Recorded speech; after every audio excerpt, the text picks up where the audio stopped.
Kevin here from Essential Summaries. This week, we are going to review Expert Secrets by Russell Brunson. I'm going to summarize this book in 10 minutes or less.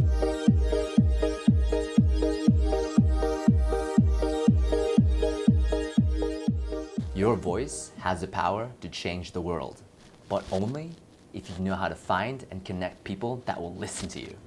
This book will help you find your voice and give you the confidence to become a true leader. Now, the very first step to becoming an expert is to create a massive movement. There are 3 things you need to create massive movement. You need a charismatic character, a future cause, and a new opportunity. To become a charismatic character, you need to ask yourself, what is your superpower? Something that comes second nature to you. You probably won't even think it's a big deal, but to someone else, it's a huge deal. Ask yourself, who can benefit from your superpower? Who can you serve with this power? It's people that were just like you before you became an expert on this particular field. Now you want to show them how you became an expert. How do you become a charismatic leader? Understand that people will follow you because you already completed the journey that they're currently on, and they want to know how you achieved what you achieved. They want to become just like you.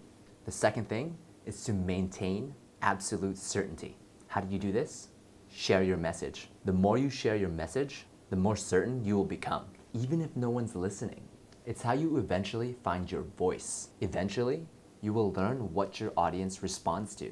Third thing, don't be boring. Step 4, learn how to use persuasion. You want to encourage people's dreams, justify their failures, soothe their fears, confirm their suspicions, throw rocks at their enemies to create the us versus them mentality. If you can do all these 4 things, you'll have all the aspects of being a charismatic leader. The second thing you need is a future cause. Fear of the future causes us to cling to the present, while faith in the future renders us susceptible to change. When people fear the future, they typically stagnate. So, if you give them hope of something better, they will be more receptive to your opportunity, to your message. You want to paint a vision of the future that they want.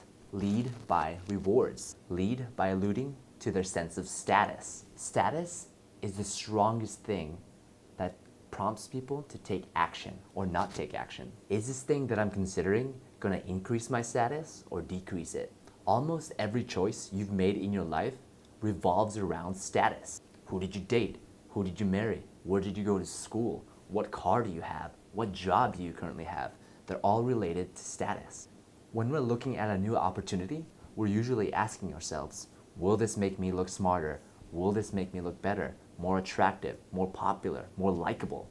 It's all related to status. Beware of things that decrease status. Spending money on a program and not yielding any results, that's gonna make someone feel pretty stupid. In their minds, that's a decrease in status. You don't want people to feel stupid for listening to you. You can decrease this risk with things like money-back guarantees. Now, the third thing you need to create massive movement is your new opportunity. Once you've shown that you're a charismatic leader and that you have a future cause that people can cling to, you can now present your opportunity. You have to be able to solve their problem. Now, you don't want to try to fix what's broken. You want to offer something totally brand new. You don't want an improvement offer. How do you even find this new opportunity? 3 things. Find a hot market, ask them what they want, then give it to them.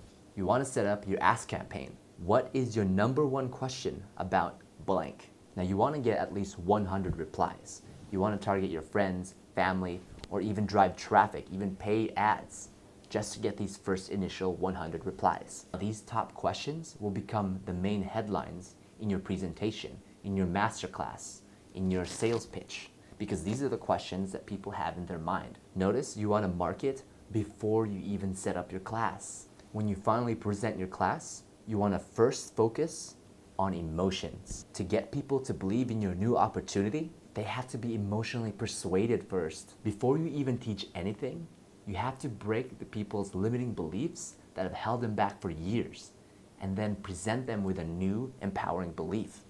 This is teaching in its most purest form. To do this, you have to become very good at telling stories. Now, these are how beliefs are first created. First, it starts with an experience, either positive or negative experience. Then your mind immediately starts telling stories about that experience. Then your mind immediately starts to create stories of what those experiences meant. Then the story becomes the belief. So be careful of the story you tell yourself. There's this Jordan Belfort quote that I like. The only thing standing between you and your dreams is that bullshit story that you keep telling yourself of why you can't achieve it. There's a lot of wisdom there, despite that being a little crass. So you have to figure out, what false belief does my customer have? Does my audience have? What experience in their life caused these beliefs? What false story are they telling themselves about your new opportunity or about your message? Tell a story of how you once had a similar belief, but now because of your new story, you now have a new belief pattern. There are 3 core main beliefs that prevent people from listening to you: the vehicle, internal beliefs, and external beliefs. The vehicle is the actual opportunity that you are presenting.